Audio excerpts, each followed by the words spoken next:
ദൈവത്തിന്റെ പരിശുദ്ധ നാമം ഇന്നലെ രാത്രിയിൽ വാഴ്ത്തപ്പെടുമാറാകട്ടെ. മോട്ടർ ലൈഫ് ബൈബിൾ കോളേജിന്റെ 9ാമത് സെമിനാറിന്റെ പ്രാരംഭ സമയത്തിലേക്കാണ് നമ്മൾ കടന്നു വന്നിരിക്കുന്നത്. എല്ലാവർക്കും ക്രിസ്തുയേശുവിന്റെ സ്നേഹവന്ദനം അറിയിക്കുന്നു.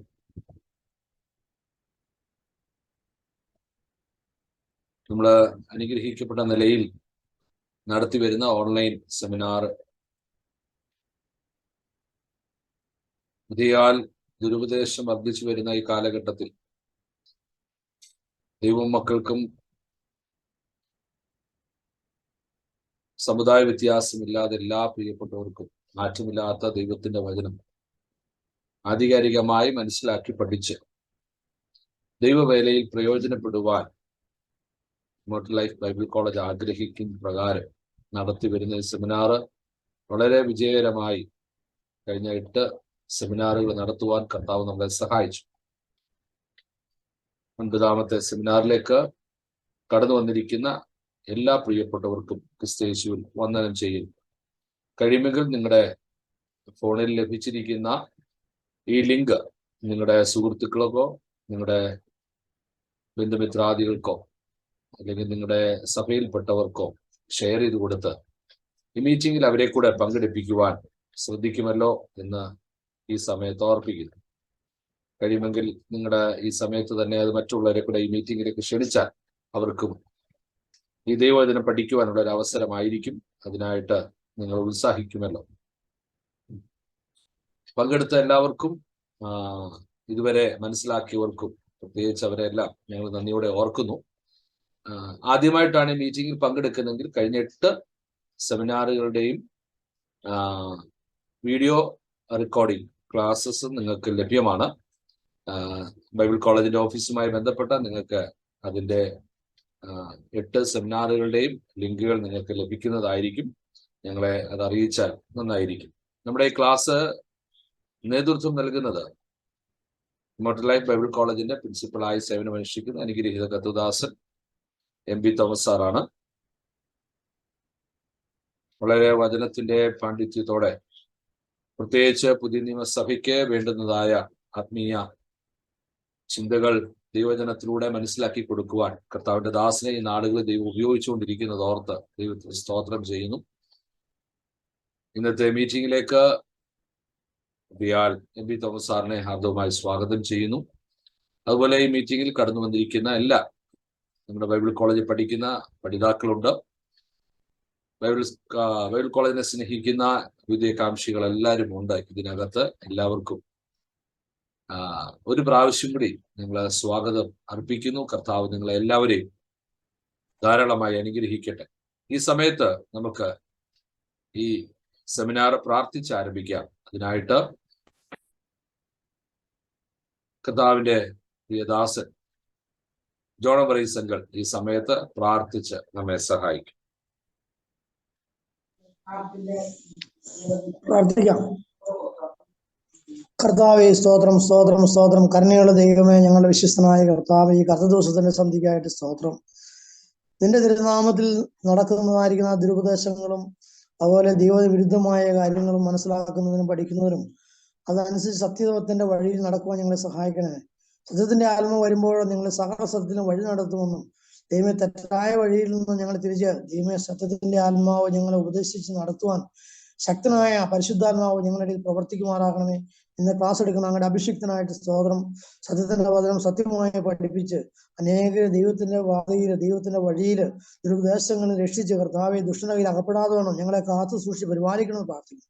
ഈ മീറ്റിംഗ് സംബന്ധിക്കുന്ന എല്ലാ ദൈവദാസിദാസന്മാരെയും കരങ്ങളിൽ സമർപ്പിക്കുക കർത്താവെ. അവർക്കെല്ലാം പ്രയോജനകരമായ രീതി സംസാരിക്കുവാൻ നിന്റെ പരിശുദ്ധാത്മാവിന്റെ ദാസനെ ഇടപെടുമാറാകണമെന്ന് പ്രാർത്ഥിക്കുന്നു. ഞങ്ങളതിനെ താഴ്ച സംബന്ധിച്ച് പ്രാർത്ഥിക്കുന്നു. ഞങ്ങൾക്ക് എല്ലാവർക്കും അനുഗ്രഹമായി ഇടയാക്കണം. ഇതിന്റെ പരിശുദ്ധാത്മാവ് ഞങ്ങൾ വ്യാപരിച്ച് ഞങ്ങളുടെ ഇടയിൽ ഞങ്ങളുടെ പാപങ്ങളെ കുറിച്ച് ഞങ്ങൾ ബോധ്യപ്പെടുത്തി ദൈവം ഞങ്ങൾ മുന്നോട്ട് നയിക്കുവാൻ ഞങ്ങളെ വഴി നടത്തുമെന്ന് പ്രാർത്ഥിക്കുന്നു. ഈ കോളേജിനായിട്ട് പ്രാർത്ഥിക്കുന്നു. കോളേജിന്റെ പ്രവർത്തനങ്ങൾക്കായിട്ട് പ്രാർത്ഥിക്കുന്നു. വിവിധ നിലകളിലുള്ള എല്ലാ പ്രവർത്തനങ്ങളെയും ദൈവം വാഴ്ത്തി അനുഗ്രഹിക്കണമേ. വിവിധ കോഴ്സുകളിൽ പഠിക്കുന്ന എല്ലാ ദൈവദാസന്മാരെയും സമർപ്പിക്കുന്നു. അവരെല്ലാം ദൈവമേ അടുക്കും ചിട്ടയുമായ ദൈവവചനം പഠിച്ച് വേരൂന്നി ക്രിസ്തുവിൽ വേരൂന്നി ആത്മീയത പ്രാപിച്ച ദൈവവചനത്തിന്റെ അത്തോണം ജീവിപ്പാൻ ആ ദൈവം എല്ലാവരെയും സഹായിക്കണം പ്രാർത്ഥിക്കുന്നു. പ്രാർത്ഥന കേട്ടതിനായിട്ട് സ്തോത്രം. ആദ്യവർദ്ധം കൂടെ ഇരിക്കണമേ, യേശുവിൻ നാമത്തിൽ തന്നെ. ആമേൻ. ഓക്കെ, താങ്ക് യു ജനങ്ങളെ. കർത്താവ് സഹായിക്കട്ടെ. തുടർന്ന് നമ്മള് ക്ലാസ്സുകൾ ആരംഭിക്കുകയാണ്. അതിനായിട്ട് എൻ്റെ അധ്യാപകനായിരിക്കുന്ന എം.പി. തോമസ് സാറിനെ പ്രാർത്ഥനയോടെ തുടർന്നുള്ള ശുശ്രൂഷയ്ക്കായി ക്ഷണിക്കുന്നു. കർത്താവ് നമ്മളെല്ലാവരെയും സഹായിക്കുക. Praise the Lord. കർത്താവായ യേശു ക്രിസ്തുവിന്റെ അതിപരിശുദ്ധമായ നാമം വാഴ്ത്തപ്പെടുമാറാകട്ടെ. സ്നേഹിതരായിരിക്കുന്ന അനുഗ്രഹീതരായ പ്രിയപ്പെട്ടവർ, പ്രത്യേക മോഡൽ ലൈഫ് ബൈബിൾ കോളേജിന്റെ ഫൗണ്ടർ ആൻഡ് ചെയർമാൻ ജുമാത്തി ഷേഖ്, കുടുംബം, ഇങ്ങനെ എല്ലാ പ്രിയപ്പെട്ടവർക്കും യേശു ക്രിസ്തുവിന്റെ നാമത്തിൽ തുല്യമായ സ്നേഹ വന്ദനം. നമ്മള് ചില മാസങ്ങളായി ദൈവവചനത്തിന്റെ ആഴങ്ങളെ പരിശോധിച്ചു വരുന്നു. ദുരുപദേശങ്ങളെ മനസ്സിലാക്കുവാനായിട്ട് കർത്താവ് നമ്മെ സഹായിക്കുന്നു. ഇപ്പോൾ നമ്മൾ ചിന്തിച്ച് വരുന്നത് വ്യാജ ഉണർവിനെ കുറിച്ചാണ്. കഴിഞ്ഞ ക്ലാസ്സിൽ യഥാർത്ഥ ഉണർവ് എന്താണെന്നുള്ളത് ഏകദേശം ചിന്തിപ്പാനായിട്ട് കർത്താവ് സഹായിച്ചു. കഴിഞ്ഞ ക്ലാസ്സിലുള്ളവർക്ക് ആർക്കെങ്കിലും പറയാമോ എവിടെയാണ് നമ്മൾ നിർത്തിയതെന്ന്?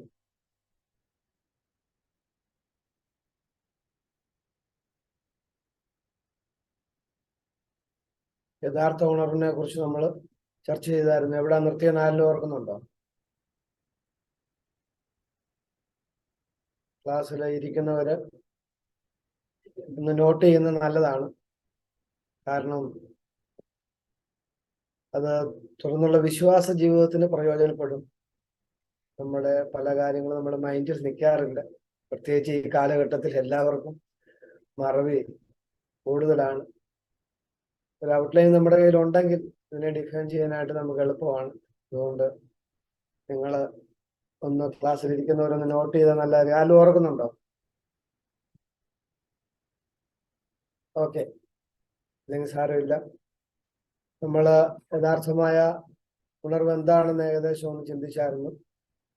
ഇന്ന് നമ്മൾ ചിന്തിക്കാനായിട്ട് പോകുന്നത് വിചിത്രമായ ഉണർവുകളെ കുറിച്ചാണ്. വിചിത്രമായ ഉണർവ്. ഉണർവ് യാഥാർത്ഥ്യമാണ്. അതിന്റെ പേരിൽ നടക്കുന്ന വ്യാജമായ കാര്യങ്ങളാണ് നമ്മൾ ചർച്ച ചെയ്യപ്പെടുന്നത്. നമുക്ക് സമയം വളരെ പരിമിതമായതുകൊണ്ട് അധികം മുഖവര പറയാതെ നമുക്ക് പ്രധാന ഭാഗത്തേക്ക് പ്രവേശിക്കാം.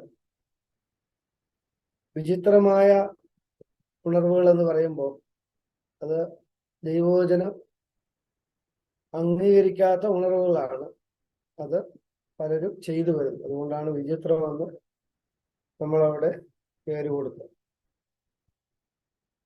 ഒന്നാമതായിട്ട് നമ്മൾ ശ്രദ്ധിക്കാൻ പോകുന്നത് ശബ്ദ കോലാഹലം. ശബ്ദ കോലാഹലം.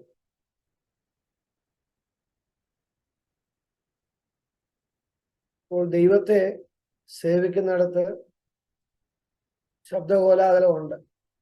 വചനം അങ്ങനെ തന്നെയാണ് പഠിപ്പിക്കുന്നത്. രാജാവുള്ള അടുത്ത് രാജകോലാഹലവും ഉണ്ട്. കർത്താവും പറഞ്ഞു, ഈ കല്ലുകൾ നിങ്ങൾ ആർത്തില്ലെങ്കിൽ ഈ കല്ലുകൾ ആർത്ത് വിളിക്കും, ഉച്ചത്തിൽ ആർപ്പിടുവിൻ. വേദപുസ്തകത്തിൽ ഉടനീളം നമ്മൾ കാണുന്നുണ്ട് ഉച്ചത്തിൽ ദൈവത്തെ മഹത്വപ്പെടുത്തുക. ചിലരൊക്കെ പറയുന്നത് കേട്ടിട്ടുണ്ട്, പെയ്യെ വിളിച്ചാൽ ദൈവം കേൾക്കത്തില്ലേ, പതുക്കെ പറഞ്ഞാൽ ദൈവം കേൾക്കത്തില്ലേ, ദൈവത്തിന് ചെവി കേൾവിയില്ലേ എന്ന് വേണ്ട ഒത്തിരി കാര്യങ്ങൾ, ന്യായവാദങ്ങൾ പലരും പറയുന്നു. പക്ഷെ ദൈവം ആഗ്രഹിക്കുന്നുണ്ട് പൂർണ്ണ ശക്തിയോട് അല്ലെങ്കിൽ ഉച്ചത്തിൽ ദൈവത്തെ മഹത്വപ്പെടുത്തുവാൻ.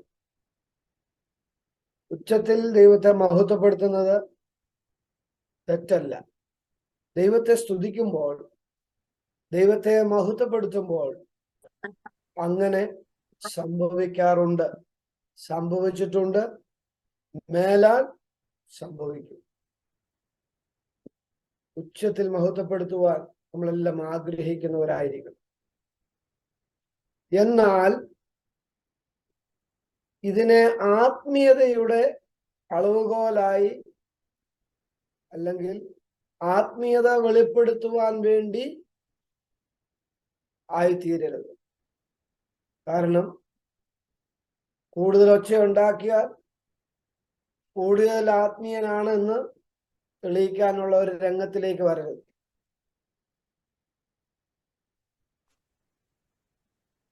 ഒരു പ്രസംഗം പ്രസംഗിക്കുമ്പോൾ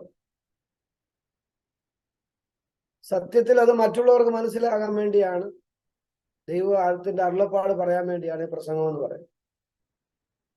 എന്നാൽ ഇത് പറയുന്ന ആൾക്കും കേൾക്കുന്ന ആർക്കും മനസ്സിലാക്കാൻ പറ്റാത്ത വിധത്തിലാണെങ്കിൽ പിന്നെ അതുകൊണ്ട് വലിയ പ്രയോജനമൊന്നുമില്ല. ഉറക്കെ സംസാരിക്കുന്നത് അല്ലെങ്കിൽ സ്തുതിക്കുന്നത് ആത്മീയതയുടെ അടയാളമാക്കി ആരും മാറ്റരുത്. ശ്രദ്ധിച്ചോണം. ദൈവത്തെ സ്തുതിക്കുമ്പോൾ ഉച്ചത്തിൽ സ്തുതിക്കാറുണ്ട്, ഉച്ചത്തിൽ പ്രസംഗിക്കാറുണ്ട്, ഉച്ചത്തിൽ പ്രാർത്ഥിക്കാറുണ്ട്. ഇതെല്ലാം സംഭവിക്കുന്ന കാര്യങ്ങളാണ്. എന്നാൽ അനേകർ ഇതിനെ ആത്മീയതയുടെ അടയാളമാക്കി മാറ്റിക്കൊണ്ടിരിക്കുകയാണ്. മൂല്യങ്ങളില്ലാത്ത ഏതൊരു ആരാധനയും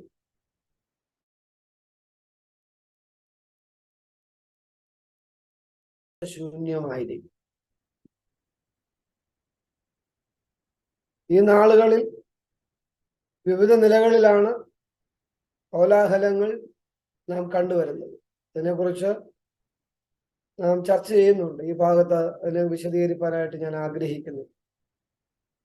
അത് ശബ്ദ കോലാഹലങ്ങൾ കൊണ്ട് അല്ലെങ്കിൽ ഉപരിവിപ്ലവങ്ങൾ കൊണ്ട് ദൈവത്തെ നമുക്ക് പ്രസാദിപ്പിക്കുവാനായിട്ട് കഴിയത്തില്ല. എന്നാൽ ദൈവത്തെ പ്രസാദിപ്പിക്കുന്നവരിൽ നിന്ന് അങ്ങനെ സംഭവിക്കാറുണ്ട്. ഞാൻ പറഞ്ഞതിന്റെ ആശയം എന്താണെന്ന് നിങ്ങൾക്ക് ഏകദേശം മനസ്സിലായി എന്ന് ഞാൻ വിശ്വസിക്കുന്നു. അതുകൊണ്ട് ശബ്ദകോലാഹലം വേണ്ട എന്നല്ല, അത് ആരാധനയിൽ ദൈവത്തെ സ്തുതിക്കുന്നതിൽ ഉണ്ടാകും. എന്നാൽ കൃത്രിമമായിട്ട് അത് ക്രിയേറ്റ് ചെയ്ത് ആത്മീയത തെളിയിക്കരുത്. അത് വ്യാജമാണ്. ഓക്കെ, ഇനി അടുത്തതായിട്ട് നമ്മൾ ചിന്തിക്കാനായിട്ട് പോകുന്നത് മ്യൂസിക് ആൻഡ് ഡാൻസ്.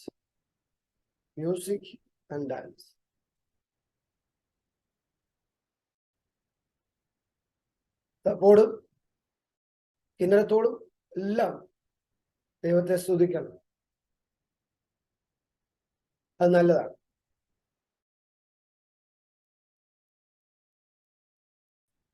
അങ്ങനെ സ്തുതിക്കുന്നത് അവർക്ക് നല്ലതാണ്. എല്ലാ മ്യൂസിക്കും നല്ലതാണ്, അല്ലേ? നല്ല മ്യൂസിക്കൊക്കെ ഇട്ട് ദൈവത്തെ സ്തുതിക്കുന്നത് എത്ര നല്ലതാണ്. പിന്നെ ആടാൻ വേണ്ടി, ഇക്ലി ഉണ്ടാക്കാൻ വേണ്ടി മ്യൂസിക് ഇട്ടിട്ട് ചെയ്യരുത്. രണ്ട് നിലകളില് ഒക്കെ നൃത്തം ചെയ്യാനായിട്ട് നൃത്തത്തോടു കൂടെ കർത്താവിനെ സ്തുതിക്കണമെന്ന ഇംഗ്ലീഷിൽ പറഞ്ഞെങ്കിൽ ലീപ്പ് എന്നാണ്. ആഞ്ഞു ചാടണമെന്ന്. ചാടും. പരിശുദ്ധാത്മാവിന്റെ ശക്തി പ്രാപിച്ചവര് ആഞ്ഞു ചാടും. അവർക്ക് പ്രത്യേകിച്ച് മ്യൂസിക് ഒന്നും ഇല്ലെങ്കിലും ചാടും അവര്. കാരണം ചോദിച്ചാൽ ഈ ആത്മാവിന്റെ ശക്തിയുടെ വ്യാപാരം അവരിൽ സംഭവിക്കുന്നത് കൊണ്ട് നല്ല നിലകളിൽ ഒരു നൃത്തം ചെയ്ത് കർത്താവിനെ സ്തുതിക്കാനായിട്ട് പറ്റും. അതുകൊണ്ട് ചാടാത്തവരെ മ്യൂസിക് ഇട്ട് ചാടിച്ചിട്ട് വലിയ പ്രയോജനമില്ല. അത് കൃത്രിമമായ ഒരു ഉണർവാണ്, അല്ലെങ്കിൽ ഒരു ഉണർവ് ക്രിയേറ്റ് ചെയ്യുക. ദൈവം ചെയ്ത ഉപകാരങ്ങളെ നമ്മൾ ഓർക്കുമ്പോൾ, ദൈവം നമുക്ക് നൽകിയിരിക്കുന്ന വിടുതലുകള് നാം ഓർക്കുമ്പോൾ, നിത്യ രക്ഷയെക്കുറിച്ച് ഓർക്കുമ്പോൾ അടങ്ങിയിരിക്കാനായിട്ട് പറ്റത്തില്ല. നമ്മുടെ കാലുകൾ ചലിക്കും. നമുക്കറിയാം, ദേവാലയത്തിന് മുമ്പാകെ ബിഷപ്പ് അയച്ചുകൊണ്ടിരുന്ന വ്യക്തി, ആ വ്യക്തിക്ക് വിടുതൽ ലഭിച്ചപ്പോൾ കാല് ചവിട്ടി ശരിയായിട്ട് ഉറച്ച് നിൽക്കാനായിട്ട് പറ്റിക്കഴിഞ്ഞപ്പോൾ നടന്നും തുള്ളിയും ദൈവത്തെ മഹത്വപ്പെടുത്തി എന്നാണ് വായിക്കാനായിട്ട് കഴിയുന്നത്. അത് റിയൽ ആയിരുന്നു. കാരണം ആ വിടുതല് ലഭിച്ചു കഴിഞ്ഞപ്പോൾ അടങ്ങിയിരിക്കാനായിട്ട് പറ്റുന്നില്ല. അത് ആരൊക്കെ പറഞ്ഞാലും അടങ്ങിയിരിക്കത്തില്ല. അങ്ങനെയുള്ളവര് അത് കണ്ട് അതുപോലെ ആയിത്തീരാൻ തുള്ളി ശ്രമിക്കേണ്ട കാര്യമില്ല. വിടുതൽ അനുഭവിച്ചവർ, കർത്താവിനെ യഥാർത്ഥമായി തിരിച്ചറിഞ്ഞവർ ആ നിലകളിൽ ആയിത്തീരട്ടെ. ഇനിയും എത്ര ചാടിയാലും തുള്ളിയാലും അടുത്തുള്ളവരുടെ ദൈവത്തെ ഓർത്ത് ഉപദ്രവിക്കരുത്. അവരെ ഇടിച്ചിടാനും അവരെ ചവിട്ടാനും തൊഴിക്കാനും ഒന്നും എന്ത് ചെയ്യരുത്, കഴിവതും ശ്രമിക്കരുത്. സുബോധത്തോടുകൂടെ വേണം ഇതൊക്കെ ചെയ്യാൻ. ചിലർക്ക് ആത്മാവ് കയറി കഴിഞ്ഞിട്ടുണ്ടെങ്കിൽ അടുത്തുള്ളവരെല്ലാം എന്ത് ചെയ്യും, ഇടിച്ച് താഴെ ഇടും. അത് വലിയൊരു പ്രശ്നമാണ്. അപ്പൊ അത് വരാതെ എന്ത് ചെയ്യണം, സൂക്ഷിക്കുന്നത് നല്ലതാണ്. കാരണം ഈ പ്രാർത്ഥനയ്ക്ക് വരുന്നവർ തിരിച്ച് വീട്ടിൽ പോകാന്നുള്ള പ്രതീക്ഷയോടുകൂടാണല്ലോ വരുന്നത്. അവരെ നമ്മൾ ഉണർവ് കാരണം ചവിട്ടി അല്ലാത്ത സ്ഥിതിയിലാക്കരുത്. ചിലപ്പം പ്രത്യേകം ശ്രദ്ധിച്ചോണം, കുഞ്ഞുങ്ങളൊക്കെ ചിലപ്പം തറയിൽ കിടക്കും. അപ്പം ചാടി വലിയ പ്രശ്നം ഉണ്ടാകാതെ നമ്മളെപ്പോഴും ഒരു കരുതൽ വേണം. പരിസരങ്ങളൊക്കെ ഒന്ന് നോക്കണം. കാരണം എത്ര ചാടി എന്ന് പറഞ്ഞാലും സുബോധം പോകത്തില്ലെന്നാണ് നമുക്ക് മനസ്സിലാക്കാനായിട്ട് കഴിയുന്നത്. അപ്പൊ അതുകൊണ്ട് ആ കാര്യങ്ങൾ പ്രത്യേകമായിട്ട് ശ്രദ്ധിക്കുന്നത് നല്ലതാണ്. അപ്പോൾ ഇങ്ങനെ എന്തെങ്കിലുമൊക്കെ ചെയ്യിച്ചാൽ അത് ഭയങ്കരമായിട്ടൊരു ആത്മീയ ഉണർവാണെന്നാണ് പലരും എന്ത് ചെയ്യുന്നത്, ചിന്തിക്കുന്നത്. എന്നാൽ നമ്മള് കർത്താവായ യേശുക്രിസ്തുവിന്റെ ശുശ്രൂഷയിലും അപ്പോസ്തലന്മാരുടെ ശുശ്രൂഷയിലും ഒന്നും ഇങ്ങനെയുള്ള ഒരു സൈസ് ഉണർവല്ല കാണുന്നത്. അവരെല്ലാം ദൈവത്തെ പാടി സ്തുതിച്ചു, ആരാധിച്ചു, ആരാധനത്തിൽ കഴിഞ്ഞ് സ്തുതിച്ചു, മഹത്വപ്പെടുത്തി കാര്യങ്ങളൊക്കെ ചെയ്തു. ഇതെല്ലാം സംഭവിച്ചായിട്ട് നമുക്ക് അറിയാനായിട്ട് പറ്റും. ഇങ്ങനെ ഒരു കൃത്രിമമായ ഒരു ഉണർവ് നടത്തിയതായിട്ട് നമുക്ക് കാണുവാനായിട്ട് കഴിയുന്നില്ല. അപ്പൊ ആ ഒരു തലങ്ങൾ എപ്പോഴും നമ്മൾ ശ്രദ്ധിക്കണം. അടുത്തതായിട്ട് ഉള്ള ഒരു ഉണർവാണ് പെടലി തിരിക്കൽ. എന്ന് പറഞ്ഞാല് ഈ ഉണർവ് കൂടി കഴിയുമ്പോഴത്തേന് ചില പെട്ടെന്ന് ചാടി തലേ കൈവെക്കും. തലേ കൈവച്ച് കഴിയുമ്പോൾ പെടലിൽ പിടിച്ച് തള്ളുന്നത്. അപ്പൊ ഒരിക്കല് ഇതുപോലെ ഉണർവ് ഉണ്ടായി, സഹോദരിയുടെ തലയിലൂടെ കൈവച്ച് ഒരു തിരിച്ചു, പെടലി അങ്ങ് ഉളുക്കി. അപ്പൊ മോന് വിശ്വാസത്തിൽ വന്നിട്ടില്ല. അമ്മ പ്രാർത്ഥന കഴിഞ്ഞ് വീട്ടിൽ ചെന്നപ്പോഴത്തേന് പെടലി വല്ലാതിരിക്കുക, പ്രത്യേക ഭാഷണിലിരിക്കുക. അപ്പൊ മോൻ ചോദിച്ചു, എന്നാന്ന് ചോദിച്ചു. ആദ്യം ഒന്നും ആ മാതാവ് പറഞ്ഞില്ല, പറഞ്ഞ ശരിയാകത്തില്ലെന്ന് അറിയാം. ലാസ്റ്റ് നിവൃത്തിയില്ലാതെ പറയേണ്ടതായിട്ട് വന്നു. വലിയ പ്രശ്നം ഉണ്ടായി. പിന്നെ ഒരു വിധത്തില് സമാധാനിപ്പിച്ച് വിട്ടു. എന്നറിയാമോ, ഉണർവിന്റെ ആധിക്യ. കാരണം പെടലിയും തലയും ഒക്കെ തിരിച്ച് വല്ലാതാക്കുക. അപ്പൊ അത് എന്തോ പ്രത്യേകമായ ഭയങ്കര ശുശ്രൂഷയാണെന്നാണ് വിചാരിക്കുന്നത് ചിലര്. എന്നാൽ കേൾക്കുന്ന നമുക്കറിയാം എന്തോ കുഴപ്പമുള്ള പോലെ നമുക്ക് തോന്നുന്നുണ്ട്. അപ്പൊ ഇങ്ങനെയുള്ള ഉണർവുണ്ട്. കാരണം എന്നു ചോദിച്ചാൽ എല്ലാം എന്തൊക്കെയോ സംഭവിക്കുകയാണെന്ന് തോന്നിപ്പിക്കുന്ന എന്തൊക്കെയോ കാട്ടിക്കൂട്ടുക, എന്തൊക്കെയോ പ്രത്യേകതകൾ ഉണ്ടെന്ന് കാട്ടിക്കൂട്ടുക. ഒരു പ്രത്യേകതയില്ല. പ്രത്യേകത ഉണ്ടെങ്കിൽ നമുക്കറിയാം, ശുശ്രൂഷയിൽ അറിയാം എന്തെങ്കിലും പ്രത്യേകത ഉണ്ടെങ്കിൽ. അപ്പം അങ്ങനെയുള്ള അത് ഉണർവെന്ന് ചിന്തിക്കുന്നവരുണ്ട് കേട്ടോ. ഇതൊന്നും ഉണർവല്ല. അടുത്തതായിട്ട് ഉള്ള ഒരു ഉണർവാണ് വിശുദ്ധ കുര. വിശുദ്ധ കുര. ലോകത്തിൽ ഒരു കോഴിയും പോകാത്ത രീതിയിൽ എന്ത് ചെയ്യും? പോവും. നിങ്ങൾ എല്ലാവരും വീഡിയോ ഓഫ് ചെയ്തിരിക്കുന്നതുകൊണ്ട് എനിക്ക് നിങ്ങളെ മുഖം കാണാൻ പറ്റുന്നില്ല. നിങ്ങൾ ഈ പറയുന്ന രംഗങ്ങളൊക്കെ അഭിമുഖീകരിച്ചിട്ടുണ്ടെന്ന് എനിക്ക് അറിയത്തില്ല.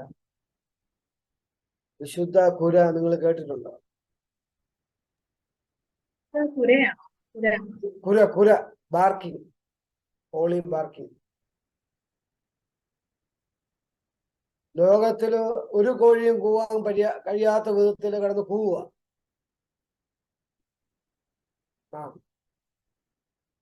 ഭയങ്കരമായിട്ട് കിടന്ന് കൂവുക.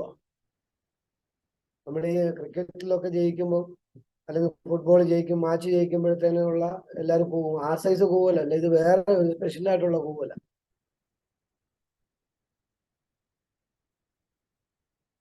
അത് ഭയങ്കര ഉണർവാണെന്നാണ് ചിലര് ചിന്തിക്കുന്നത്. കൂവാനായിട്ട് ദൈവം പല മൃഗങ്ങളെയും പലരെയും നിർമ്മിച്ചിട്ടുണ്ട്, അവര് കൂവിക്കുന്നുണ്ട്. വിശുദ്ധാരാധനയിൽ എങ്ങനെയാണ് ആരാധിക്കേണ്ടത്? ആ നിലകളിൽ ആരാധിക്കുവാനായിട്ട് പരിശ്രമിക്കണം. എത്രയോ സ്ഥലങ്ങളിൽ നാം കണ്ടുവരികയാണ്. എന്തെല്ലാം നിലകളിൽ നാം കാണുന്നു. അതുകൊണ്ട് ഇത് ഉണർവായിട്ട് ചിലര് കണ്ടിരിക്കുകയാണ്. അവർക്കൊന്നും കൂകിയില്ലെങ്കിൽ ഉണർവില്ലെന്നാണ് അവർ പറയുന്നത്. അതുപോലെ മറ്റുള്ളവരും കൂകിയില്ലെങ്കിൽ ശക്തിയില്ലെന്നൊക്കെയാ പറയുന്നത്. എന്തോ ആയിക്കൊള്ളട്ടെ, കൂടുതൽ വിശകലനത്തിലേക്ക് നമ്മൾ പോകുന്നില്ല. ഓക്കെ, അടുത്തതായിട്ടുള്ളത് വിശുദ്ധ ചിരി. വിശുദ്ധ ചിരി എന്ന് പറഞ്ഞാൽ പൊട്ടിച്ചിരിക്കുകയാണ്. നമ്മൾ എന്തെങ്കിലും കർമ്മം പറഞ്ഞല്ലേ തമാശ പറഞ്ഞ് ചിരിക്കുന്ന ആ ചിരിയോ അതിനെക്കുറിച്ചുള്ള കാര്യമൊന്നുമല്ല പറയുന്നത്. ദൈവത്തെ പ്രസാദിപ്പിക്കാൻ വേണ്ടി പൊട്ടിച്ചിരിക്കുക. നിങ്ങൾ അങ്ങനെ കണ്ടിട്ടുണ്ടോ ഇല്ലെന്ന് എനിക്കറിയത്തില്ല. അപ്പോ അങ്ങനെ അവര് പറയുന്ന കാര്യം എന്താ ചോദിച്ചിട്ടുണ്ടെങ്കിൽ, സന്തോഷിപ്പിൽ നിന്ന് ബൈബിള് പറഞ്ഞിട്ടുണ്ട്. സന്തോഷിപ്പിൽ. അതുകൊണ്ടാണ് ഞങ്ങൾ ഇങ്ങനെ ചിരിക്കുന്നതെന്നാണ് അവർ പറയുന്നത്. അവര് കൂട്ടത്തോടെ പൊട്ടിച്ചിരിക്കും. അത് ഭയങ്കര ഉണർവാണെന്നാണ് അവർ ചിന്തിക്കുന്നത്. ചിരിക്കുന്നത് തെറ്റല്ല കേട്ടോ. ഈ ക്ലാസ്സിൽ ഉള്ളവരും ഞാൻ പറയുന്നത് ഹൃദയം തുറന്ന് ചിരിക്കണമെന്ന്. ചിലരൊന്നും ചിരിക്കത്തില്ല, ചിലരിങ്ങനെ മസിൽ പിടിച്ചോണ്ട് ചിരിക്കും. ചിരിക്കുന്നത് നല്ലതാണെന്നാ പറയുന്നത്. എല്ലാവരും ചിരിക്കണം. പ്രത്യേകിച്ച് നമ്മള് വലിയ സമ്മർദ്ദത്തിൽ ജീവിക്കുന്നവരാ നമ്മളൊക്കെ. എല്ലാവരും ഒരു നിലകളിൽ അല്ലെങ്കിൽ മറ്റൊരു നിലകളിൽ എപ്പോഴും മനുഷ്യന്റെ ജീവിതത്തിലെ ഓരോ ടെൻഷനുകൾ. അപ്പൊ സത്യം പറഞ്ഞാൽ ചിരിക്കാനായിട്ട് പോലും പറ്റത്തില്ല. എങ്കിലും നമ്മള് ചിരിക്കുന്നത് നല്ലതാണ്. മറ്റുള്ള വ്യക്തിയെ ഒക്കെ കാണുമ്പോൾ ചെറിയൊരു ചിരിയോടുകൂടെ ചുമ്മാ ചിരിച്ചോണ്ട് നിൽക്കണമെന്നല്ല എൻ്റെ അർത്ഥം. അങ്ങനെ ചിരിച്ചാൽ എന്തെങ്കിലും കുഴപ്പമുണ്ടോയെന്ന് അവർ ചിന്തിച്ചു പോകും. ന്യായമായ ഒരു രീതിയിൽ എന്തെങ്കിലുമൊക്കെ ഒരു ചിരിയൊക്കെ പാസ്സാക്കുന്നത് നല്ലതാണ്. അതൊക്കെ നല്ലതാണ്. പക്ഷെ ഇത് ആത്മീയതയുടെ അടയാളമായിട്ട് നിൽക്കുകയാണ് ഈ ചിരി.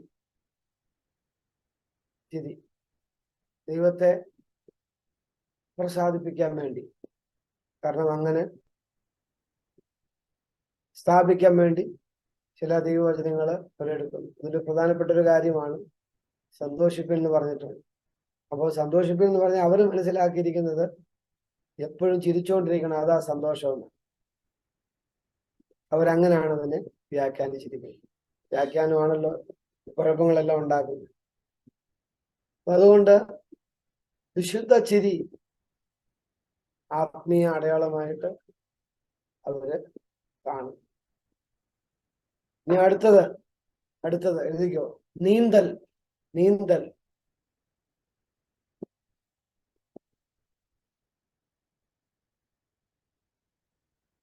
നീന്തൽ നിങ്ങൾ കണ്ടിട്ടുണ്ടെന്ന് അറിയത്തില്ല. ഈ പറയുന്ന കാര്യങ്ങളൊക്കെ മിക്കവാറും നമുക്ക് സോഷ്യൽ മീഡിയയിലൂടെ കാണാൻ പറ്റും. നമ്മളത് പ്രത്യേകിച്ച് ഇങ്ങനെയുള്ള കാര്യങ്ങൾ ഏതെങ്കിലും കൂട്ടായ്മയിൽ പോയി കണ്ടില്ലെങ്കിലും നമ്മൾ TV ഓൺ ചെയ്ത് വെച്ചാലോ അല്ലെങ്കിൽ മൊബൈൽ ഓൺ ചെയ്ത് വെച്ചാലോ നമുക്ക് കാണാൻ പറ്റും ഓരോ കോപ്രായങ്ങൾ കാണിക്കുന്നത്. ഇത് നീന്തൽ. ഇതിങ്ങനെ സാധാരണ ഒരു പഴമൊഴി ഞാൻ കേട്ടിട്ടുണ്ട്, വെള്ളമില്ലാത്തടത്ത് എങ്ങനെ നീന്താൻ പറ്റും. പക്ഷെ ഞാൻ റിയലായിട്ട് കണ്ടിട്ടുണ്ട്, ഒരു വെള്ളവും വേണ്ട നീന്താൻ. തറയെ കിടന്ന് നീന്തുക. നീന്തുക. അപ്പം സൂപ്പർവൈസർ അവിടെ നിന്ന് പറയുകയാണ് ഇന്ന സൈഡിലോട്ട് നീന്താനായിട്ട്. നിങ്ങൾ ശ്രദ്ധിച്ചോണ്ടെന്ന് അറിയത്തില്ല. ഇങ്ങോട്ട് നീന്താൻ ഉടനെ അങ്ങോട്ട് നീന്തുന്നു. ഒരു കൂട്ടരോട് പറഞ്ഞ് ഇങ്ങോട്ട് നീന്താൻ ഉടനെ ഈ സൈഡിലോട്ട് നീന്തുന്നു. എവിടാ? തറയെ കിടന്ന് നീന്തുക. എന്തുവാ? ആത്മീയത ആത്മാവിൽ നിറയുക.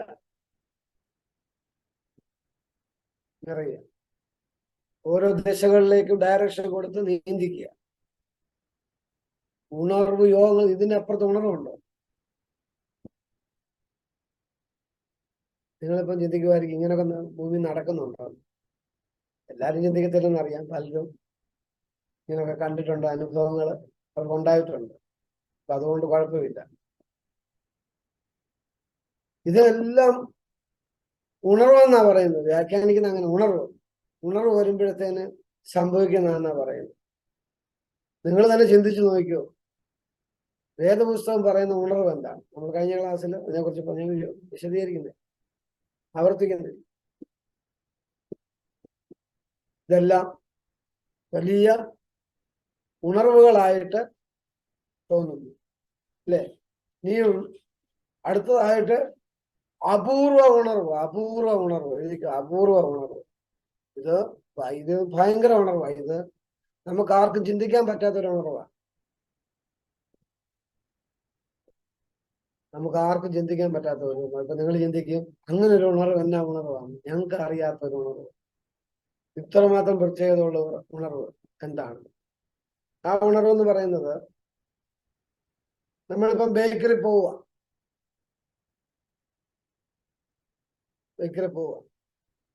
നിങ്ങൾ പപ്സ് വാങ്ങിച്ചു, കഴിച്ചു. അത് കഴിഞ്ഞിട്ട് ഒരു കോള വാങ്ങിച്ചു കുടിച്ചു. സ്തോത്രം ചെയ്യണം. അത് ഹോളി കമ്മ്യൂണിനാണ് എന്ന് പറഞ്ഞാൽ കർത്തൃമേശയാണ്. ഈ ഉണർവ് നിങ്ങൾ കേട്ടിട്ടുണ്ടോ? ഈ ഉണർവ് ബേക്കറി പോയിരുന്ന് പപ്സ് വാങ്ങിച്ച് കഴിച്ചിട്ട് കോള കുടിച്ചു കഴിഞ്ഞ് സ്തോത്രം ചെയ്തിട്ട് ചിന്തിക്കണമെന്ന്, ഇത് കർത്തൃമേശയാണ്.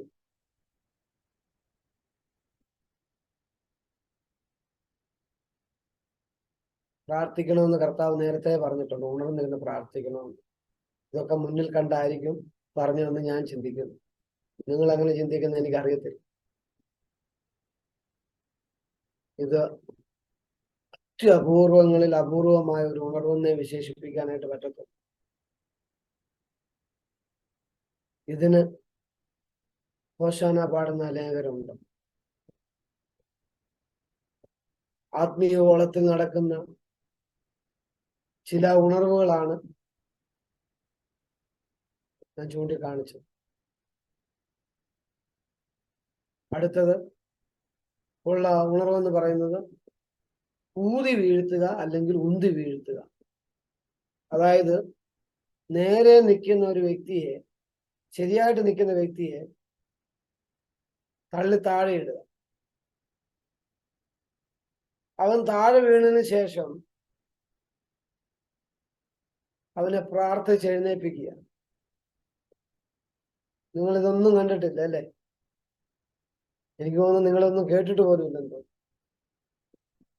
ഒരു കുഴപ്പമില്ലാതെ നിൽക്കുന്ന വ്യക്തിയെ തള്ളി താഴെ ഇടുക. താഴെ ഇട്ടതിന് ശേഷം അവനെ പ്രാർത്ഥിച്ച് എഴുന്നേൽപ്പിക്കുക. ഇതും ഉണർവാണ്. ഉണർവ്. ഇതിൻ്റെ അകത്തെ ആശയം എന്താണ്, അല്ലെങ്കിൽ അതിന്റെ ടെക്നിക്ക് എന്താണെന്ന് ഞാൻ ചിന്തിച്ചിട്ട് ഇന്ന് വരെ എനിക്ക് മനസ്സിലായിട്ടില്ല. ഇന്ന് വരെ നിങ്ങൾക്ക് ആർക്കെങ്കിലും മനസ്സിലായിട്ടുണ്ടെങ്കിൽ ഒന്ന് പറയാം. ഇതിന്റെ എന്തായിരിക്കും ഇതിൽ അന്തർലീനമായിരിക്കുന്ന കാര്യം ആർക്കെങ്കിലും ഒന്ന് പറയാമോ? ഇതിൻ്റെ അകത്ത് എന്തായിരിക്കും? എനിക്ക് ചിന്തിച്ചിട്ട് ഒരു പിടിയും കിട്ടുന്നത്. ഈ പറഞ്ഞ പല കാര്യങ്ങളും ചിന്തിച്ചിട്ട് അതിന് പല ന്യായങ്ങളുമുണ്ട്, പറയാനുണ്ട്. ഇതെന്താണെന്ന് ഇന്ന് വരെ പിടി കിട്ടിയിട്ടില്ല. നിങ്ങൾ ആർക്കെങ്കിലും പറയാമോ എന്തോ ആയിരിക്കും എന്നുള്ളത്? എനിക്കൊന്ന് മനസ്സിലാക്കാൻ വേണ്ടി. നിങ്ങളുടെ ബുദ്ധിയിൽ എന്തെങ്കിലും ഉദിച്ചിട്ടുണ്ടോ? ആത്മാവ്. അതെ. അല്ല, ഇത് എന്തിനു വേണ്ടി ഇങ്ങനെ കാണിക്കുന്നതെന്നേ?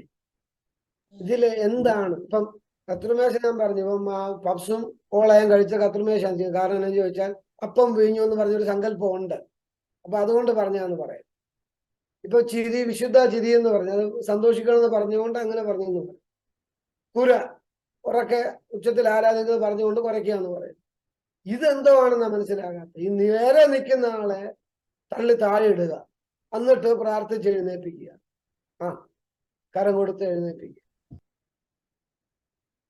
ഇതെന്താണെന്ന് നിങ്ങൾക്ക് എന്തെങ്കിലും നിങ്ങളുടെ ബുദ്ധിയിൽ, അതോ എൻ്റെ എന്തെങ്കിലും ജ്യൂസ് അടിച്ചിരിക്കുകയാണോ, പോയിരിക്കുകയാണോ ഒന്നും അറിയത്തില്ല. അതുകൊണ്ട് ഞാൻ നിങ്ങളോട് ചോദിക്കുന്നു, നിങ്ങൾക്ക് എന്തെങ്കിലും ബോധ്യമായിട്ടുണ്ടോ?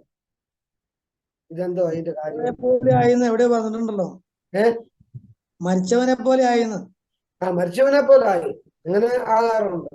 മരിച്ചവൻ എന്ന് വെച്ചാൽ ആത്മാവിന്റെ പ്രഹരം ഉണ്ടാകുമ്പോഴത്തേന് മരിച്ചവനെ പോലെ ആകും. കാരണം ദിവ്യ വെളിപ്പാടുകളും അങ്ങനെയുള്ള കാര്യങ്ങളൊക്കെ സംഭവിക്കുമ്പോഴത്തെ അങ്ങനെയുള്ള കാര്യങ്ങൾ ബൈബിളിൽ സംഭവിച്ചിട്ടുണ്ട്. ഇതങ്ങനല്ല. നിൽക്കുന്ന നിപ്പിൽ മനുഷ്യനെ തള്ളി താഴെ ഇടുക.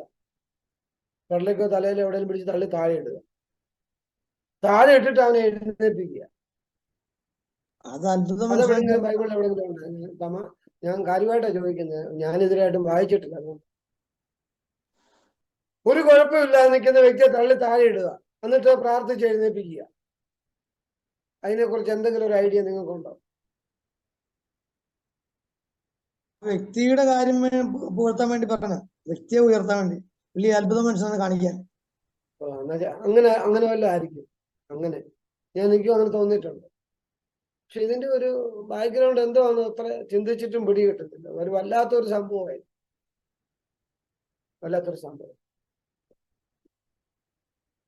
അതിൽ സംതൃപ്തരാകുന്ന ആൾക്കാരുണ്ട്. അതാ ഭയങ്കരം. വീഴാൻ വേണ്ടി പോയി സ്റ്റേജിന്റെ മുമ്പിൽ പോയി നിൽക്കുക. അവർക്ക് അത് ഇൻട്രസ്റ്റാ. താഴെ വീഴുന്നേ അവർക്ക് ഒക്കെ പിടിച്ച് തള്ളുന്ന അവർക്ക് വലിയ ഇൻട്രസ്റ്റാ. അപ്പം ഒരു മനുഷ്യ ജീവിതം എന്തൊക്കെ ആഗ്രഹിക്കുന്നുണ്ടല്ലേ നമ്മളൊക്കെ. അതിശയിച്ചു. നമ്മളൊക്കെ കഴിവതും വീഴാതിരിക്കാനാണ് നോക്കുന്നത്. എങ്ങനെങ്കിലും വീഴാതിരിക്കാനാണ് നോക്കുന്നത്. എഴുന്നേൽക്കുമ്പോൾ തന്നെയാണെങ്കിലും കസേരയിലോ അല്ലെങ്കിൽ മേശയിലോ എവിടെയെങ്കിലും പിടിച്ചാ എഴുന്നേക്കുന്നത്, കാലൊക്കെ മരച്ചിരുന്നാലും, കാരണം വീഴാതിരിക്കാൻ വേണ്ടി. പക്ഷെ വീഴുവാൻ കൊതിക്കുന്ന ജനമുണ്ട്. അതാണ് ഭയങ്കരം. നമ്മള് പിടിച്ചു വെക്കേണ്ട, അവർ വീഴട്ടെ കേട്ടോ. പക്ഷെ ഇതൊന്നും ഒരു ഉണർവല്ല. നിങ്ങൾക്ക് തോന്നുന്നുണ്ടോ ഇത് ഉണർവാണെന്ന്? നമ്മളിപ്പം ചിന്തിക്കുന്നത് ഏതാണെന്ന് ചോദിച്ചാൽ വിചിത്രമായ ഉണർവുകളെ കുറിച്ചാണ് ചിന്തിക്കുന്നത്. ഇതൊക്കെ വെറും പ്രഹസനങ്ങളാണ്. വ്യാജാത്മാവിൽ സംഭവിക്കുന്ന ഒരു തരം കോലാഹലങ്ങളാണ്.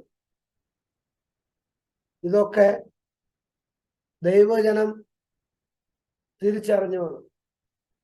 എനിക്കൊരു അപേക്ഷയുള്ളത്, ഒരിക്കലും നിങ്ങൾക്ക് എത്ര ശുശ്രൂഷയുടെ മികവ് ലഭിച്ചാലും ചുമ്മാ നിൽക്കുന്നവനെ പിടിച്ച് തള്ളി താഴെ ഇട്ടത് ഒരിക്കലും ചെയ്യരുത്. നമ്മൾ ചെയ്യുന്ന ഏറ്റവും വലിയ ഇനി അവൻ പറഞ്ഞാൽ പോലും തള്ളരുത്. നമ്മൾ എന്തിനാണ് തള്ളുന്നത്? ഇനി അവധവശ വീണ് എന്തെങ്കിലും സംഭവിച്ചു കഴിഞ്ഞാൽ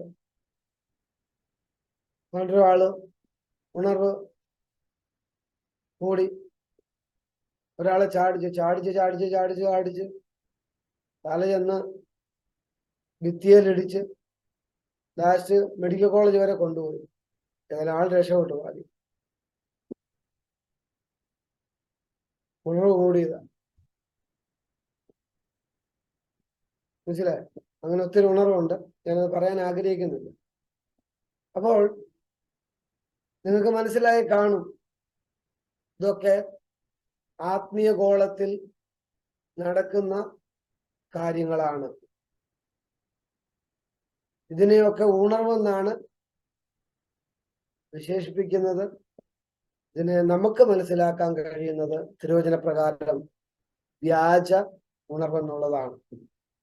ചില കാര്യങ്ങളൊന്ന് ചൂണ്ടിക്കാണിച്ചെന്നുള്ളതേ ഉള്ളൂ. വേറെ ഒത്തിരി കാര്യങ്ങളുണ്ട്. പലതും നമുക്ക് ഇങ്ങനെ ഇരുന്ന് പറയാൻ പറ്റാത്ത കാര്യങ്ങളുണ്ട്.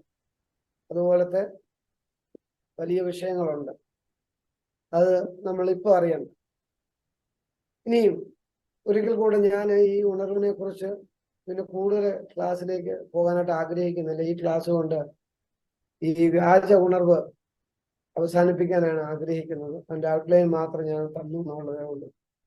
യഥാർത്ഥമായ ഉണർവെന്ന് പറയുന്നത് നമ്മുടെ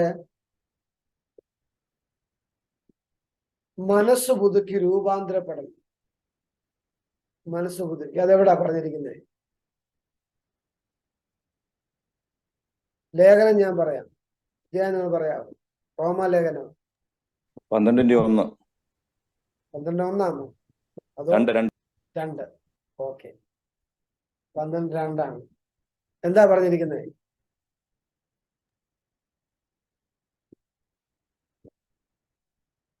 നിങ്ങളെ ജീവനും വിശുദ്ധിയുമുള്ള യാഗമാക്കി അതിന്റെ താഴെ മനസ്സ് പുതുക്കി രൂപാന്തരപ്പെടുന്നു. നിങ്ങൾ മനസ്സ് പുതുക്കി ഈ ലോകത്തിന് അനുഭവപ്പെടാതെ നന്മ പൂർണ്ണതയുള്ള ദൈവഹിതം എന്നതെന്ന് തിരിച്ചറിയേണ്ടത് മനസ്സ് പുതുക്കി രൂപാന്തരപ്പെടുന്നു. ഉണർവിന്റെ ലക്ഷണങ്ങളാണ് ഇവിടെ ഈ പറഞ്ഞിരിക്കുന്നത്. മനസ്സ് പുതുക്കണം. കാരണം നമ്മൾ മനുഷ്യരാണ്, മല്ലപ്പെട്ട മനസാക്ഷിയിൽ നിൽക്കുന്നവരാണ്, പലതിനെയും നമ്മൾ ന്യായീകരിക്കുന്നവരാണ്, തിന്മയ്ക്ക് അടിമപ്പെടുന്നവരാണ് പലപ്പോഴും. എന്നാൽ ഉണർവെന്ന് പറയുന്നത് നാം എപ്പോഴും ആ മനസ്സിനെ പുതുക്കിക്കൊണ്ടേയിരിക്കും. തിന്മ തന്നെയാണെന്നും നന്മ ചെയ്യണമെന്നുള്ള വലിയൊരു ആഗ്രഹം ആ വ്യക്തിയിൽ ഉണ്ടാകും. അപ്പോസ്തലനായ പൗലോസ് പറഞ്ഞു, നന്മയാൽ തിന്മയെ ജയിക്കണം. നന്മയാൽ തിന്മയെ ജയിക്കണം. ഉണർവ് പരിശോധിച്ചോണം. നമ്മൾ എങ്ങനെയാണ് ജയം വരിക്കേണ്ടത്? ബൈബിൾ വിവക്ഷിക്കുന്ന ഉണർവ് എന്താണ്? തിന്മ കൊണ്ട് എന്തെങ്കിലും കാര്യങ്ങൾ ജയിക്കുന്നതല്ല. അങ്ങനെ ജയമുണ്ട്, അങ്ങനെ ജയിച്ചവർ ഒത്തിരി പേരുണ്ട്. പക്ഷെ നന്മ ചെയ്തുകൊണ്ട് തിന്മയെ ജയിക്കുക വലിയൊരു തത്വമാണ്, വലിയൊരു ആശയമാണ്. നമ്മളൊക്കെ അതിൽ പല കാര്യങ്ങളിലും പരാജിതരാണ്.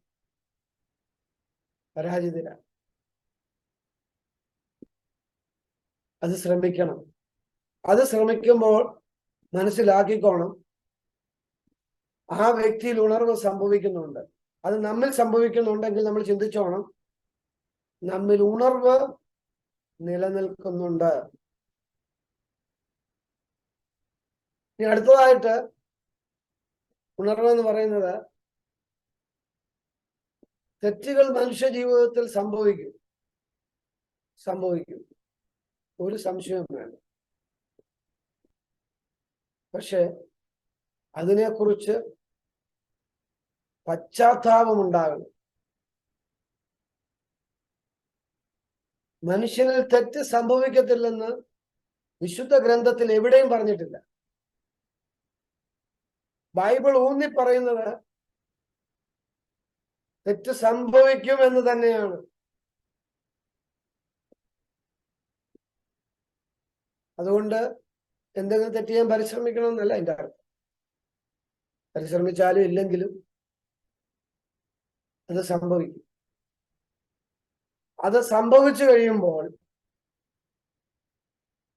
അത് തെറ്റാണെന്ന് തോന്നുകയാണെങ്കിൽ ഒരു സംശയം വേണ്ട,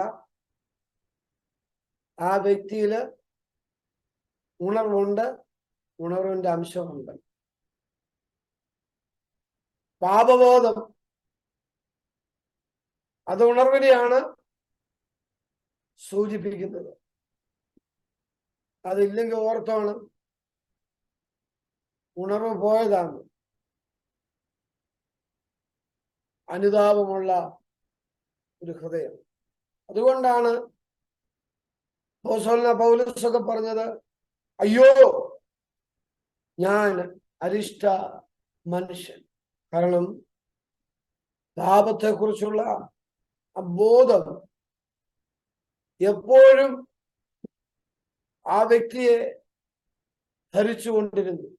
കാരണം അദ്ദേഹം ഉണർവോടെയാണ് ക്രിസ്തീയ വേലയിലായിരുന്നത്, ക്രിസ്തീയ ജീവിതം നയിച്ചത്. അങ്ങനെ ഉണർവോടെ ജീവിക്കുന്ന ഒരു വ്യക്തിക്ക് അങ്ങനെ ഉച്ചരിപ്പാനായിട്ട് കഴിയത്തുള്ളൂ. അത് മാത്രമല്ല, പിന്നെയുള്ള ഉണർവ് എന്ന് പറയുന്നത് കർത്താവായ യേശുക്രിസ്തുവിനെ എപ്പോഴും ഹൃദയത്തിൽ ധ്യാനിച്ചുകൊണ്ടിരിക്കും. എപ്പോഴും ധ്യാനിച്ചുകൊണ്ടിരിക്കും. ചിലര് കർത്താവായ യേശുക്രിസ്തുവിനെ ഓർക്കുന്നത് എപ്പോഴാ? അവർ ഓർക്കണമെങ്കിൽ കത്രിമേശ എടുത്താലേ അവർക്ക് ഓർമ്മ വരത്തുള്ളൂ. അങ്ങനെ ചില വീക്ക്നെസ് ഉള്ളവരുണ്ട്. കത്രിമേശ എടുക്കണം കർത്താവിനെ ഓർക്കാൻ. അങ്ങനെ കർത്തൃമേശ എടുത്ത് കർത്താവിനെ ഓർക്കാനാന്ന് പറഞ്ഞത്. ആന്നോ? കർത്താവായ യേശുക്രിസ്തുവിനെ ഓർക്കണമെങ്കിൽ എപ്പോഴും അപ്പം ചവച്ചുകൊണ്ടിരിക്കണം. ഇല്ലെങ്കിൽ പാനീയം കുടിച്ചോണ്ടിരിക്കണം, എന്നാലേ ഓർമ്മ വരുള്ളൂ.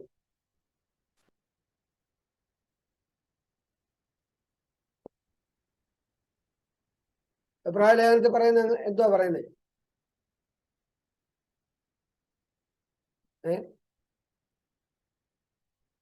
എബ്രായ ലേഖനത്തിൽ 12-ാം അധ്യായത്തിൽ എങ്ങനെയാ പറയുന്നത്? എങ്ങനെ ധ്യാനിക്കണമെന്നാ പറയുന്നത്?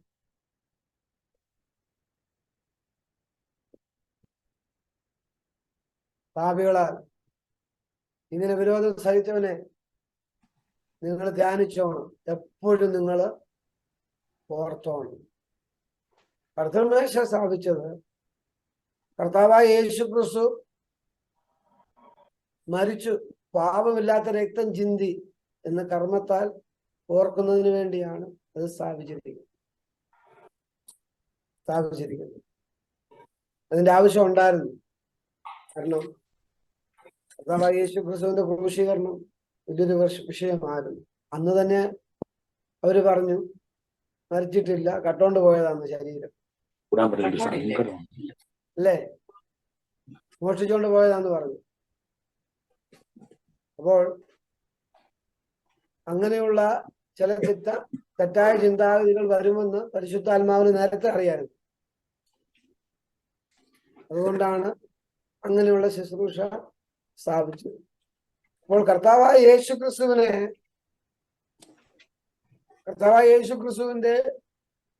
മരണത്തെ, ക്രൂശുമരണത്തെ ഓർക്കാനായിട്ട് അപ്പവും മേഞ്ഞ് നമ്മുടെ വായിലിരിക്കണമെന്ന് ഒരു നിർബന്ധവും ഇല്ല കേട്ടോ.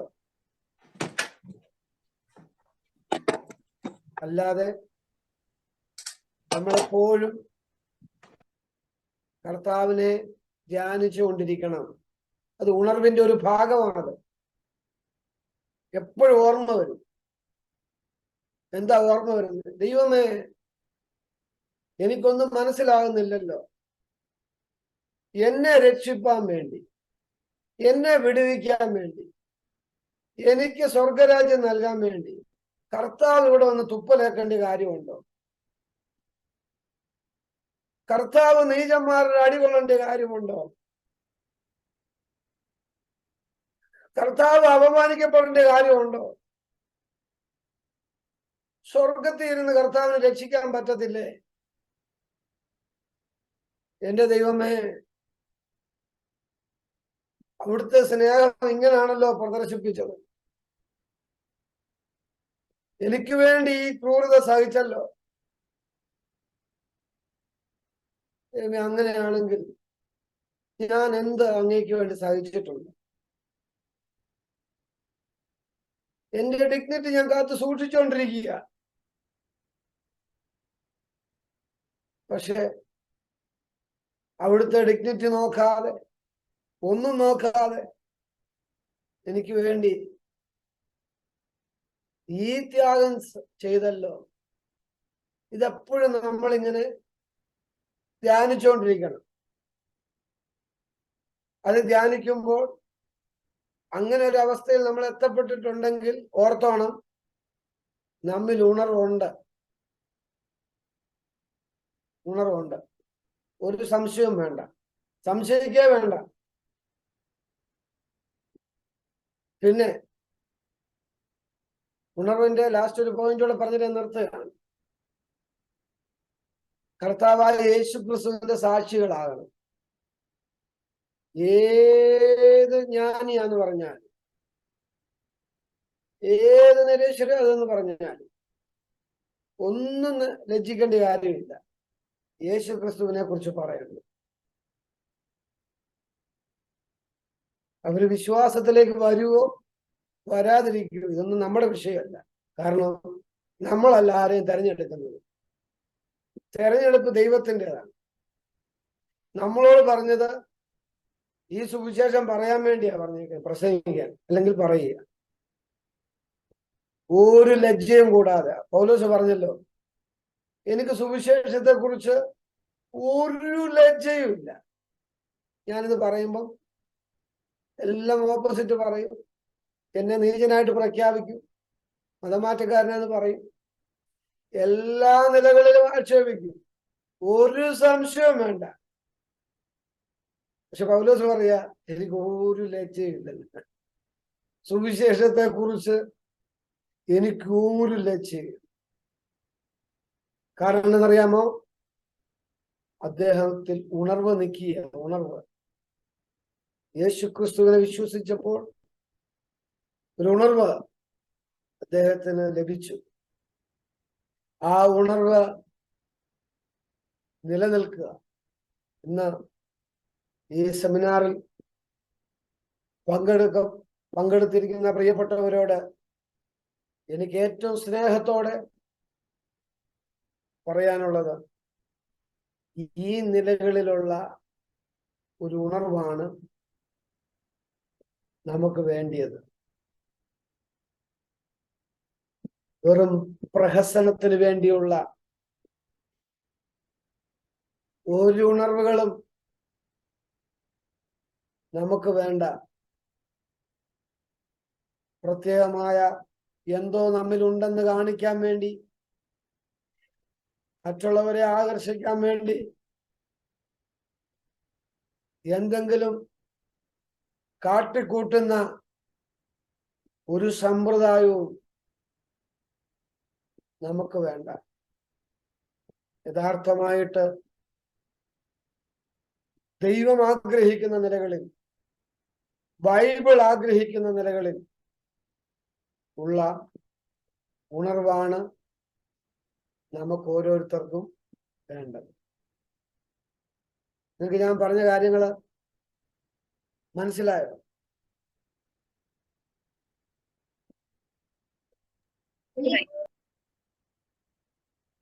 മനസ്സിലായോ? എന്തെങ്കിലും സംശയങ്ങൾ പോലെ തോന്നുന്നുണ്ടോ? എന്തെങ്കിലും കൃത്രിമമായിട്ട് പറഞ്ഞിട്ടുണ്ടെന്ന് തോന്നുന്നുണ്ടോ?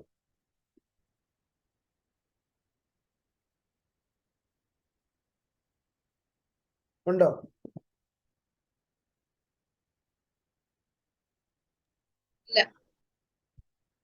ഇല്ലല്ലോ. എല്ലാവർക്കും അങ്ങനെ തന്നെയാണോ?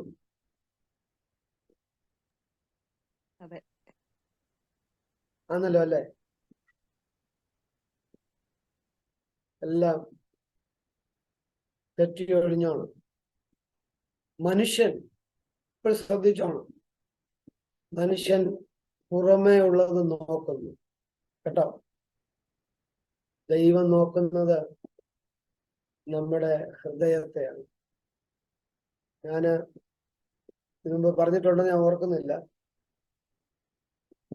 തിരുവെഴുത്ത് പഠിച്ചു വന്നപ്പോൾ എനിക്ക് മനസ്സിലാക്കാൻ പറ്റിയ പ്രധാനപ്പെട്ട കാര്യങ്ങളിലൊന്ന്, ദൈവം ഏറ്റവും കൂടുതൽ വെറുക്കുന്നത് ഒരു നിലകളിലും ദൈവത്തിന് അംഗീകരിക്കാൻ പറ്റാത്തത് കപടഭക്തിയാണ്.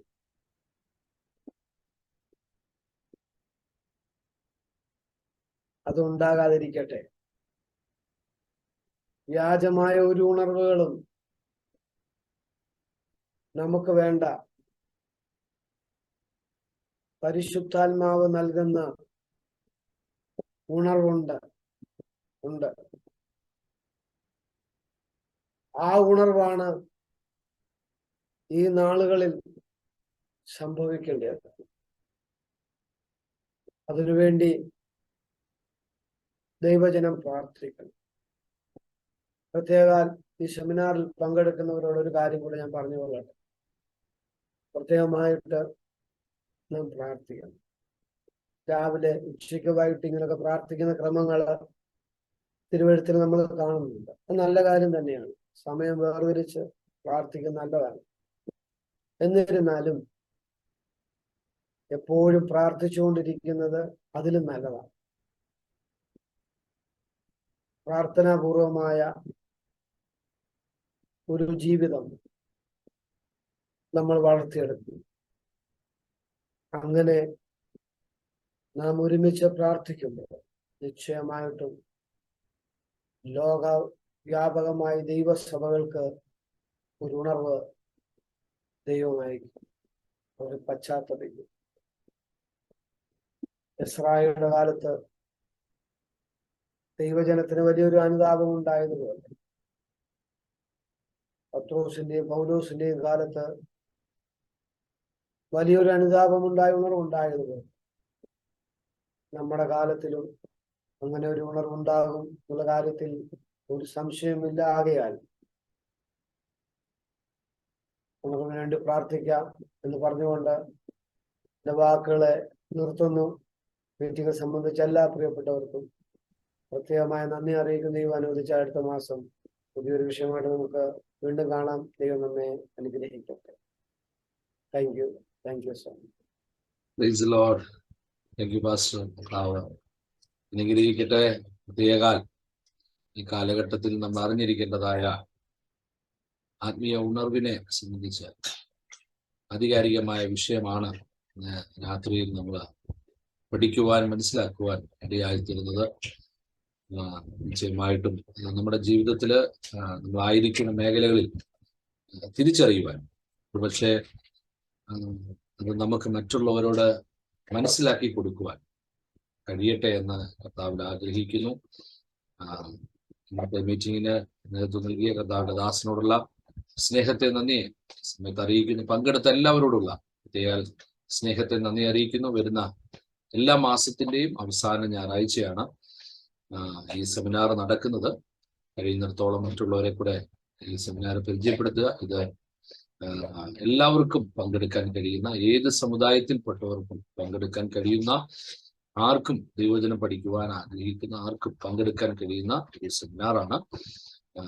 നമ്മൾ മറ്റുള്ളവരെ കൂടെ പരിചയപ്പെടുത്തുവാൻ കഴിയുന്നിടത്തോളം ശ്രമിക്കുക.